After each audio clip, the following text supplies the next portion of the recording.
Oi, pessoal. Esse aqui é uma sequência de um vídeo anterior que eu comecei a falar dos filósofos socráticos,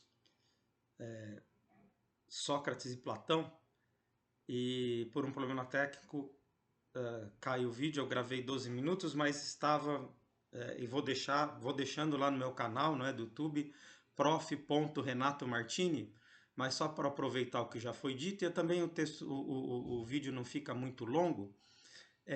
Eu comecei a falar do Sócrates, né? Dei um contexto ali, panorama aonde chegamos ao pensamento do Sócrates. Então, o que o Sócrates está preocupado? O Sócrates está preocupado em chegar a uma verdade e olhar inteiramente para si a partir de um método de perguntas. Ele vai perguntando aos intelectores, ele vai deixando em maus lençóis, parte de um princípio assim, de uma pergunta irônica, aparentemente carregada de não ter nenhum conhecimento, etc.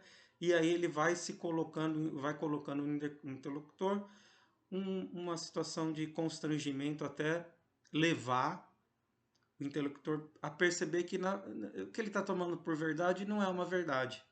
Não é uma verdade, é uma mistificação. Então, por exemplo, quando Sócrates, primeiro passo é admitir a postura de ignorância, né? Admitir a postura de ignorância. Isso é importante no pensamento socrático. O Sócrates gostava muito de uma frase que tinha lá, né, no pórtico, né, dos deuses: conhece-te a ti mesmo, e ao conhecer a si mesmo, você precisa colocar essa postura de ignorância. Muitos atribuem ao Sócrates aquela frase, aquela ideia, né, que está lá mesmo jogado no texto dele, tudo que sei é que nada sei, né, atribuída a ele. Não é bem assim. Não é, na verdade, um elogio à ignorância, mas é a ideia de se colocar humildemente para conhecer algo, e assim é o conhecimento. Quem tem afinidade com leitura, estudo, sabe que quanto mais lemos, estudamos, etc., mais percebemos que muito nos falta, né? E que parece que quem menos se aprofunda tem verdades mais sólidas, né? Tem mais certezas. Então, é essa ideia de que você reconhecer a sua ignorância. A idade, inclusive, faz isso. Os adolescentes têm mais uma propensão a achar que sabem tudo do que quem viveu muito mais, né? É, porque vai passando no estágio da vida, vai percebendo as próprias metamorfoses em si mesmo. Então, é colocar numa postura de ignorância e depois, a partir dessas contradições do interlocutor, chegar a uma verdade. Então, por exemplo, Sócrates pergunta o general: tá falando da coragem, fazendo discurso na prática, a coragem. Ele fala: mas e o que é a coragem?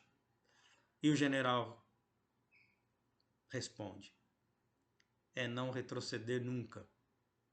E o Sócrates replica: mas, palavras do Sócrates, vou pegar aqui para. Sócrates então pergunta: mas um general sábio não sabe quando é preciso recuar para salvar suas tropas?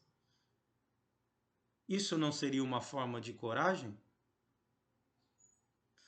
O general então se vê em contradição, não consegue responder, né? O Sócrates também não responde. Ou seja, ele vai fazendo essas perguntas, né, para a percepção da própria ignorância. E aí, muitos atribuem essa ideia de que ao fazer isso, aí você faz um esforço, que é a maêutica, né, o parto das ideias, que é, vocês sabem, parto, hoje não se faz muito parto normal, mas aquela força que tem que fazer para a criança sair, dolorida até, né, dor do parto, etc. E é assim que se gestam as ideias, né, com essa dor, essa. Se bem que alguns dizem que, na verdade, isso, como eu tinha dito, é apenas uma aporia, né, ele apenas se opõe a uma ideia, mas não defende, não, acaba não estabelecendo uma verdade, então, própria. E quem vai depois fazer isso é o Platão. Então, muitos atribuem esse método menos à maêutica, seria o menos apropriado, mas o elencos. Elencos é mostrar, é o debate, a contradição, né? Seria, né, é daí que vem a origem da palavra grega. Então, a virtude para o Sócrates é justamente a busca do conhecimento. Por isso que é importante essa coisa de buscar o conhecimento. É bom se dizer, como eu tinha dito anteriormente, sempre lembrando, reforçando, que na realidade eles estão preocupados com uma coisa prática. A filosofia, os críticos do até comediantes, né, críticos do Sócrates nas suas peças teatrais colocam ele como alguém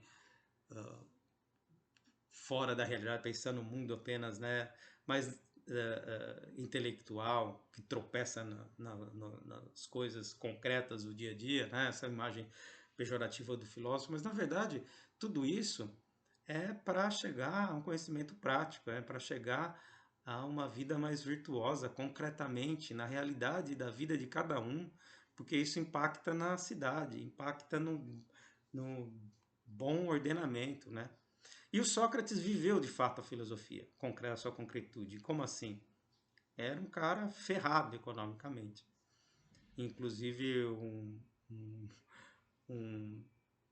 ele dizia um diálogo: eu tô certo, eu nunca enriqueci, né? Porque os sofistas ganhavam muito dinheiro defendendo ideias, né? Não tinha internet na época, mas é aquela coisa, você vai falando de acordo com a sua audiência, aquilo que te dá mais likes, te dá mais retorno, isso te possibilita, então, né, você vai usando as suas ideias de acordo com aquilo que vai se mostrando mais produtivo, mais economicamente, digamos, né? E ao passo que quem tem que falar a verdade, às vezes tem que preferir a verdade à multidão, por exemplo, né? E isso que foi aconteceu. Sócrates, para quem não sabe, foi condenado à morte. Condenado à morte, a tomar cicuta, que era uma planta, um veneno, né, da época de uma extração de uma planta, e em virtude de viver essa filosofia, com duas acusações: de trair os deuses da cidade, de tentar introduzir novos deuses, e o segundo é de corromper a juventude. E aí o Sócrates, né, na apologia do Sócrates, daí do Platão e do próprio Xenofonte, né, tem as passagens onde que ele tranquilamente ele vai fazer a sua defesa, mesmo dando a ele sendo dada a chance de se refazer as suas ideias e poderia até ser salvo no julgamento, mas ele prefere a morte e diz: bom, o que é a morte? A morte é algo inevitável. Se for um sono profundo, como mal tem, se tiver outra existência, então também vou experimentá-la. Então, é a ideia de humildade, que sem uma vida examinada, sem uma vida que se faça presente à busca de uma verdade, você não poderia ter uma existência plena, nem contribuir para a cidade. Essa é a principal atributo do Sócrates, né? O Sócrates era alguém, como eu disse, que fazia isso no dia a dia, nas ruas, nas praças, e nunca escreveu nada, e quem escreveu foram depois os seus seguidores, como Platão, mesmo Aristóteles. E eu vou falar agora um pouquinho do Platão, mas aí eu faço isso a partir de um outro vídeo para não ficar tão comprido a exposição. Obrigado.